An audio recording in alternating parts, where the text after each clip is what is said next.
In today's video, I'm going to teach you how to fix Outlook status not showing. If your presence indicator in Outlook isn't appearing or updating, the issue usually comes down to how Outlook and Microsoft Teams talk to each other. I'll walk you through a clear set of checks and settings so your status reliably shows next to names in Outlook. First, make sure the Microsoft Teams app is installed, running, and signed in with the same account you use in Outlook. Presence in Outlook is powered by Teams, so both apps need to be active and aligned.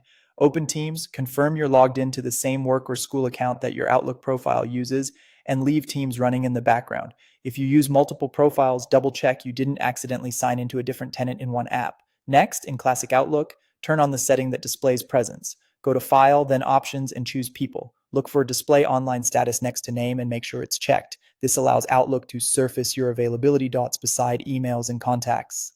After you apply the change, give Outlook a moment to refresh and keep Teams open so the presence data can come through. Now let's confirm the Outlook integration is enabled through add-ins. Go to File Options and then Add-ins. At the bottom in the Manage dropdown, select COM Add-ins. Click Go and look for Microsoft Teams Meeting add-in for Microsoft Office. Ensure that it's checked.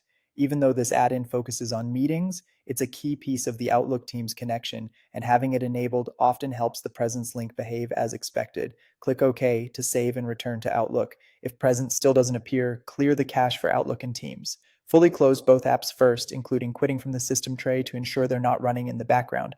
Then delete the contents of their cache folders to remove stale presence data and temporary files. This won't delete your mail or chats, it just forces both apps to rebuild fresh working files the next time they launch. Reopen Teams first, sign in, and then launch Outlook. Finally, make sure Office and Teams are up to date. Updates frequently include reliability fixes for presence and add-ins. Use each app's built-in update option to check, install any available updates, and then relaunch. After completing these steps, give it a minute for Outlook and Teams to sync. You should see the online status next to names again, reflecting your current availability. Thanks for watching, and I hope this helped you get presence working smoothly in Outlook.